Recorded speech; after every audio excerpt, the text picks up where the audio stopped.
يا فندم انتوا بتقولوا رملة، يعني مفيش قدامنا غير المية. تقصد ايه يا سيادة المقدم؟ يا فندم ربنا ادانا وفرة كبيرة جدا من المية ونقدر نسوي بيها الهوايل، واللي بقوله يا فندم عن تجربة، وهتبقى دي وسيلة انتصارنا ان شاء الله. ده كان اقتراح اللواء باقي زكي يوسف وقت اجتماع القيادات العسكرية لما جات لهم الأوامر بأنهم يستعدوا للحرب، واللي عنده اقتراح يقوله في الاجتماع. طب مين هو اللواء باقي زكي يوسف، وكان ايه سر اقتراحه الفكرة دي، واللي كانت سبب من أهم أسباب انتصارنا في حرب أكتوبر والعبور؟ كل ده هنعرفه في الحكاية من البداية.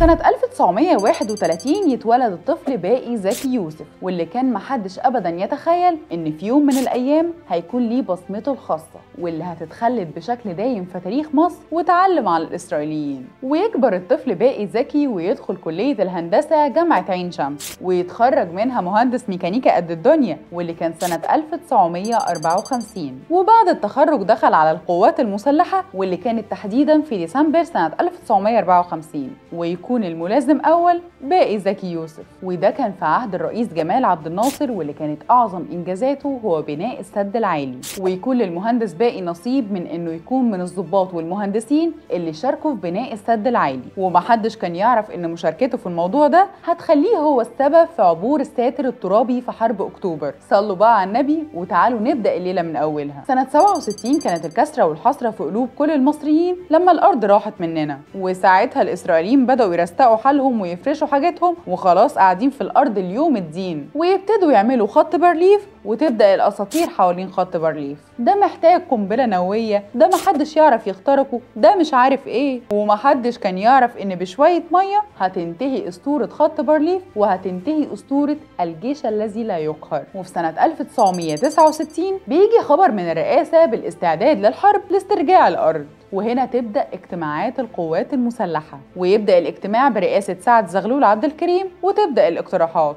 احنا ممكن نجيب قنابل ونبدأ نعمل تفجيرات، وكمان ممكن نعمل استهداف بالطيران، واقتراحات رايحة وجاية، وكلها اقتراحات كانت زي الفل وتمام. بس انت عشان تعمل فتحة او ثغرة في خط بارليف انت خلاص مش هتلاقي حد يعدي بعدها. ده احنا لو بعتنا محافظة واحدة بس من محافظات مصر كلها هتكون اكتر من الجنود الاسرائيليين. بس الفكرة بقى انهم يوصلوا كويسين، وده عمره ما هيحصل بسبب الساتر الترابي اللي بيخفي وراه ممرات وانفاق وانشاءات ضخمة جدا بتصعب عملية العبور. في الوقت ده بقى باقي زكي يوسف كان برتبة مقدم، وكان رئيس فرع المركبات بالجيش الثالث الميداني، وكان تمركزه في غرب القناة. وبما انه كان قائد فرع فكان متوجه له دعوة بحضور الاجتماع. المقدم باقي لما كان داخل عليهم الاجتماع كانت دماغه مشفرة تماما، ودماغه ما كانتش فيها اي حاجة غير انك ازاي هتوصل لخط بارليف المنيع اللي فرصة موتك كانت اكبر بكتير من انك توصل له، ما بالك انك عاوز تعديه اصلا. ومع بداية الاجتماع وخلال الكلام عن خط بارليف التفاصيل بدأت تظهر قدامه، وبدأت الافكار تتجمع في دماغ المقدم. فيرفع المقدم باقي ايده وسط الاجتماع، فيرد عليه اللواء سعد زغلول ويقول له استنى دورك.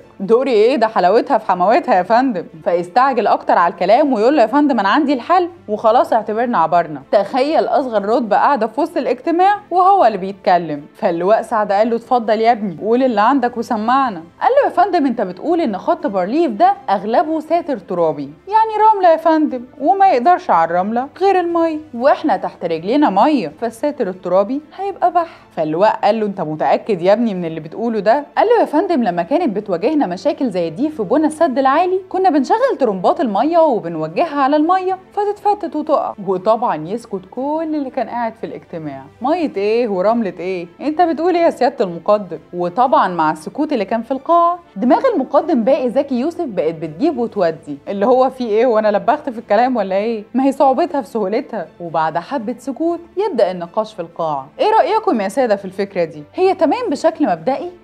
والتنفيذ ممكن يبقى سهل. احنا بس محتاجين بامب صغيرة وقوتها كبيرة علشان تتركب على القوارب علشان تقدر تساعدنا. وكلهم استقروا على الفكرة دي، واتنقلت الأخبار وقتها من اللواء سعد زغلول قائد الفرقة لنائب رئيس العمليات اللواء أركان حرب محمود جاد التهامي بإن في ضابط برتبة مقدم عنده فكرة عظيمة جدا لاختراق خط بارليف. فيطلب اللواء محمود جاد بانه يقابل المقدم باقي زكي يوسف. واول ما المقدم قال له على فكرته بتدمير الساتر الترابي عن طريق خراطيم الميه اللواء قعد يضحك. وقام مخبط على مكتبه وقال له هي متجيش الا كده. وفي خلال اقل من نص يوم كانت الفكره وصلت لرئاسه الجمهوريه عند الرئيس جمال عبد الناصر، وبدات الفكره هنا تدرس بشكل اكبر بكتير واوسع، واتنقلت فورا لحيز التنفيذ في اداره المهندسين اللي جربوا انواع مختلفه كتير من الطرمبات علشان يشوفوا قوتها ووزنها ومداها وغيره، واتعملت اكتر من 300 تجربه ميدانيه، لدرجه ان الجيش المصري وقتها بنى ساتر زي ساتر خط بارليف